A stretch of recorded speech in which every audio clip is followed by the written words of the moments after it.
Assalamualaikum warahmatullahi wabarakatuh.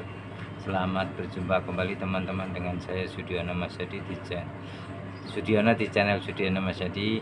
Semoga pertemuan kita kali ini akan membawa kemanfaatan, ya, kefadulan gitu, terus keberkahan,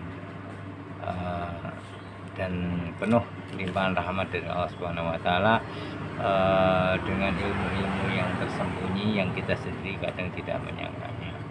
Satu hikmah-hikmah yang bisa kita ambil. Jadi tidak semua ilmu harus diperoleh dengan cara formal. Nanti yang pintar kan yang pegang buku doang gitu. Enggak pegang buku nggak bisa pintar. Nah, buku itu kitab bahasa Arabnya. Nanti ada yang orang lucu gitu, jadi kitab kok dibandingkan buku. Nah, buku itu ya kitab ya buku, gimana? Jadi pemahaman dia itu bagaimana gitu. Kadang saya itu ada seorang netizen yang begitu. Kamu tuh dari buku kok mau ngelawan yang dari kitab gitu. Oke. Dan itu juga kita bisa dari sudut pandang yang bukan kitab, adalah kita belajar di ayat-ayat yang kauniyah. Nah, itu kan wallahu alam, itu memang Allah berkehendak begitu. Ada orang-orang tertentu yang memang mungkin karena ketulusan hatinya sehingga dia diberikan Allah sebuah ilmu yang dari tempat yang tidak disangka-sangka gitu. Oke. Kita tadi sudah berdoa ya, juga semoga kita nanti untuk seterusnya juga sering bisa bertemu, berjumpa, bahkan mungkin secara face to face gitu, kopi darat gitu kan, kapan-kapan tapi ya gitu. Jadi kalau sudah segala sesuatunya kondusif gitu kan, kita ini ekonominya lagi susah-susah banget gitu, jadi belum saatnya lah kita itu temu-temu santai gitu di saat banyak orang susah gitu. Jadi ya enggak fadul kita cuma ngobrol-ngobrol. Ini adalah saatnya kita berkarya dan berkarya gitu. Jadi manfaatkan waktu untuk mempertahankan diri dari krisis ini supaya kita tidak kehilangan keyakinan diri begitu, tidak kehilangan harapan gitu. Jadi kalau kita sudah berjuang habis-habisan, itu kita baru bisa mencapai titik kepastian. Jadi kita tidak bisa pasrah total kalau kita belum berjuang secara habis-habisan. Terus kali ini saya ingin mengajak teman-teman membahas bagaimana langkah-langkah Pak Lutfi bin Yahya ini untuk memperoleh kejayaannya. Itu kita mempelajari dari kemarin kan, kita itu mungkin belum terlalu detail, tapi saya ingin memberi teman contoh nyata pada kasus di mana dia itu pendekatannya luar biasa ya. Ibarat orang dia itu kalau presiden Pak Jokowi ya, dia terjun ke bawah, terus dia pendekatan langsung pada rakyat gitu. Jadi dia tahu masalahnya apa, kemudian dia bisa mengambil kebijakan. Pak Lutfi bin Yahya juga demikian. Kita harus akui bahwa dia punya strategi yang luar biasa gitu, yang canggih kalau menurut saya gitu. Jadi ini saya ambil contoh ketika peristiwa meninggalnya Bahdullah Salam itu kan, sebetulnya Bahdullah Salam punya thorikoh kan sudah diturunkan kepada Pak Romo Yai Rohmat Nur gitu. Ini kesaksian dari Mbah Thayyib Daiman. Itu ada faktor-faktor memang kalau dalam keilmuan itu memang kan biasanya tidak diturunkan ke anak gitu. Memang jadi nanti anak ini cari sendiri gitu. Nah, itu biasanya nanti yang nurunin ya cucu atau buyut gitu. Jadi Bahdullah Salam dulu salah satu gurunya adalah kakeknya dari Mbah Yai Romo Yai Rohmat Nur dari Kajen gitu ya. Jadi dan thorikohnya itu disimbolisasikan dengan kesel. Tahu kesel ya? Kesel itu bahasa apa ya? Bahasa Belanda ya, kesel. Itu kesel itu yang penutup yang pemisah antar ruangan itu, yang ada di ruang tamu itu tuh dipindah. Jadi Bahdullah Salam sebelum meninggal itu kesel itu dipindah ke tempatnya Mbah Rohmat Nur. Tapi Mbah Rohmat Nur kan masih muda banget, jadi ini ada pergesekan gitu. Jadi orang itu kan kalau ada orang yang berguru, kan Bahdullah Salam sudah menyerahkan baiat, udah nggak baiat lagi, yang baiat Pak Yai Rohmat Nur gitu. Jadi lah orang-orang yang punya usia yang lebih tua dari Pak Rohmat Nur kan ewoh gitu, bingung gitu. Wong baiat sama orang yang lebih muda kan gitu kan. Dan posisi seperti itu ada sedikit percikan kecil gitu, yang kalau dari penuturan Mbah Thayyib Daiman ini sendiri, yang kakeknya kakek paman dari Rohmat Nur ini memang ya karena masih muda, nggak mau terlalu menonjol-nonjolkan, jadi dia sendiri kan dapat mandat itu juga ya namanya amanat ya diterimalah gitu. Tapi sedikit banyak juga ada, saya dapat cerita juga dari orang-orang biasa kajian itu, ada ketidakyakinan, benar nggak sih kan gitu, jangan-jangan cuman pengakuan lah, itu ada seperti itu juga. Jadi waktu Mbah Thayyib Daiman meyakinkan itu bahwa demi Allah kita itu ndak kemaruk kayak gitu, kita bukan orang yang serakah, karena wong amanat kok diserakain buat apa kan gitu, tapi ini karena amanat ya kita terima gitu. Nah, masalah mereka yang tidak suka, tidak serak, tidak percaya ya monggo silahkan. Dan ini tercium oleh Pekalongan, Firly bin Yahya. Akhirnya apa coba? Digendel. Orang-orang yang tidak puas dalam tanda kutip digendel. Akhirnya masuknya bukan Naksabandiyah Khalidiyah, tapi masuknya adalah Qadariyah wa Naksabandiyah yang dibikin oleh Pak Lutfi bin Yahya. Akhirnya menjurusnya ke Pekalongan itu kalau nggak salah itu Gus Nafe itu yang jadi orang-orang yang di bawah pengajian Gus Nafe itu torekohnya akhirnya ke Qadariyah wa Naksabandiyah Pekalongan. Nah itu yang saya dengar ya, tapi saya tidak melihat sendiri, orang saya juga torekohnya kan waktu itu saya ngikut Mbah Rohmat Nur. Jadi kan kalau proseknya itu ya memang butuh waktu ya. Nah, posisi seperti itu itu nanti ada yang netizen ngomong, kamu itu wong katanya kok le. Ya silakan dicek sendiri kan begitu. Kalau ini kan bukan suatu reportase yang harus saya sendiri kan tidak memastikan gitu loh. Misalnya kayak kemarin tuh ada yang protes ongkosnya Pak Lutfi bin Yahya itu hampir 100 juta. Ini juga ada sumbernya, cuman kan silakan dicek gitu. Ya saya juga bilang katanya, karena memang ya kalau saya bilang memastikan nanti salah gimana. Ya saya bilang katanya kok diupload loh, yang namanya di TV di mana saja kan boleh, tinggal kita itu judulnya. Kalau judulnya katanya ya saya dengarnya begitu, ya kalian mau nggak bisa nuntut, saya sendiri juga dengarnya begitu gitu kan.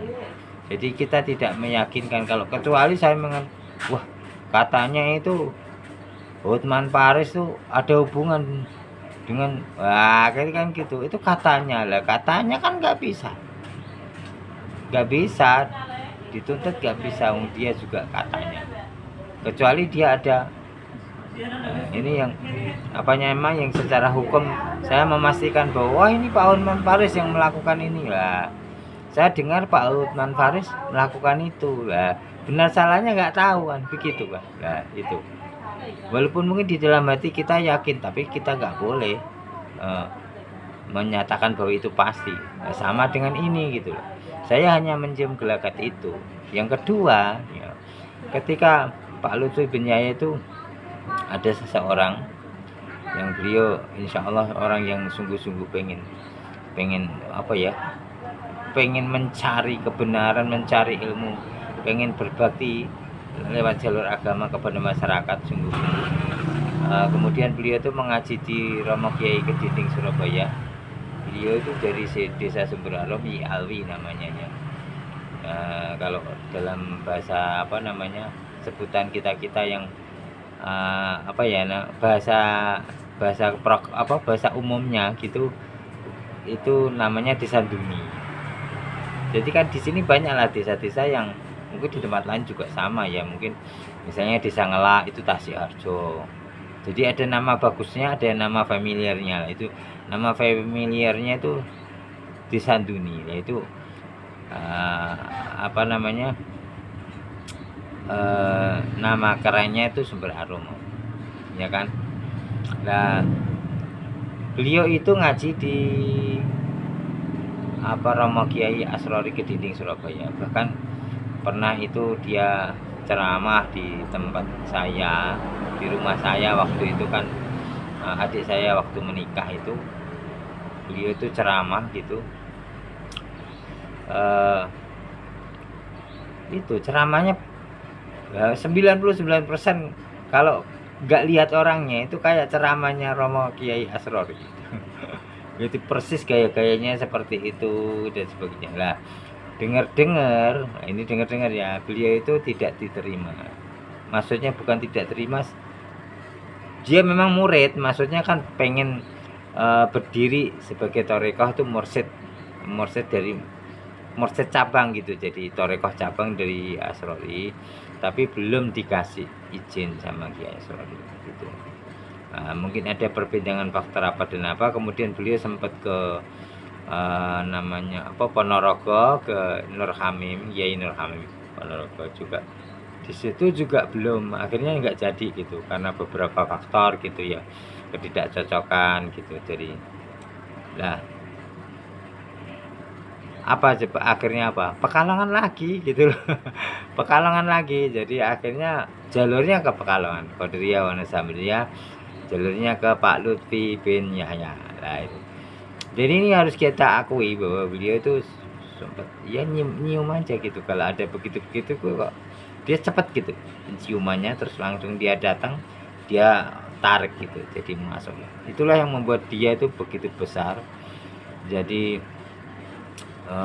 pengikutnya begitu banyak sekali, karena memang pintar beliau itu, memang pintar, kita akui gitu, pintar gitu. Jadi kita itu harus apa ya namanya ya, kalau itu kelebihannya kita akui lah kelebihan gitu.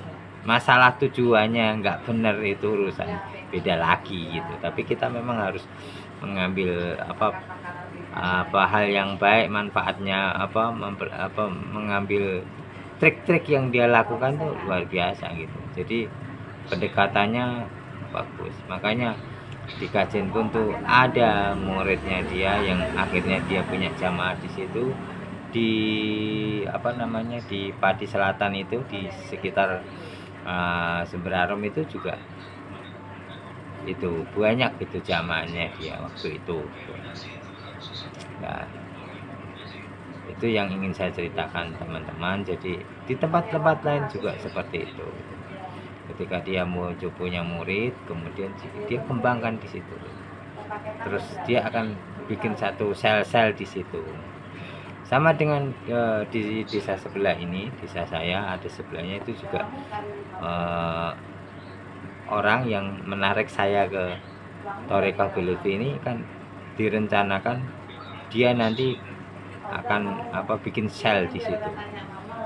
Jadi pengembangan di situ yang insya Allah nanti rencananya kemarin itu sekitar 500-an orang lebih gitu untuk pertama kalinya, dan akan dihadiri oleh anaknya Habib Lutfi gitu sebagai perwakilan gitu, sama Pak Kiai dari Jogja itu yang membayar itu Romo Kiai Busyari gitu. Jadi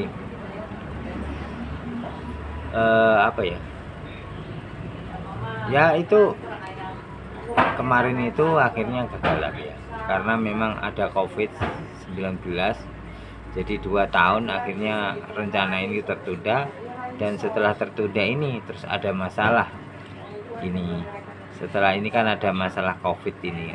Setelah ini ada masalah rungkatnya nasab itu. Nah, ini kan berarti kan sudah istilahnya bikin benteng, bertahan di dalam dulu gitu.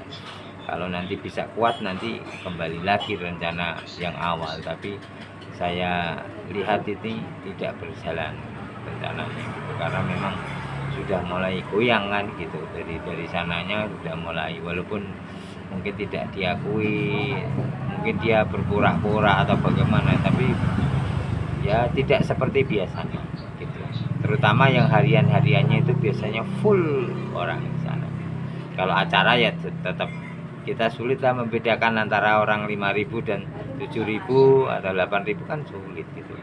Karena kan kalau berkurang segitu kan kita tidak cermat gitu, apa itu berkurang segitu kelihatan apa enggak kan. Kalau yang kita tahu kalau kelihatannya rame ya udah rame, tapi sebetulnya secara statistik banyak pengakuan sudah tidak ke Pekalongan lagi, seperti saya ini enggak ke Pekalongan lagi, itu banyak gitu. Nah, kita bisa lihatnya di hariannya gitu. Sekarang di hariannya di situ kan biasanya banyak aja tamu itu, nggak ada sepinya gitu, pada pengen ketemu. Tapi kemarin ada teman saya ke situ tuh sepi katanya, sepi banget gitu, nggak ada orang gitu, cuman satu orang yang jaga gitu ya, mukibinnya gitu, sepi. Ya saya sih nggak prospek gitu loh. Nanti ada yang bilang, loh kok nggak tahu kok cerita lah, ya wong saya diceritain orang ya saya cerita gitu. Masa benar tidak, silakan prospek sendiri. Oke teman-teman, jadi kita kali ini kita ambil kesimpulan bahwa apapun yang menjadi tujuan kita memang harus ada caranya. Kalau kita itu walaupun kita itu termasuk orang baik, orang benar, di sisi yang benar, kalau kita tidak terorganisir maka kita akan kalah dengan orang-orang yang tidak benar tapi dia terorganisir. Jadi kita harus belajar kepada Pak Lutfiddin bin Yahya masalah organisasi ini. Jadi bagaimana strategi dia untuk memperoleh jamaah itu tadi. Oke teman-teman, sampai di sini, sampai kita berjumpa kembali di vlog saya berikutnya. Om Swastiastu, Namo Buddhaya, salam kebajikan, santi.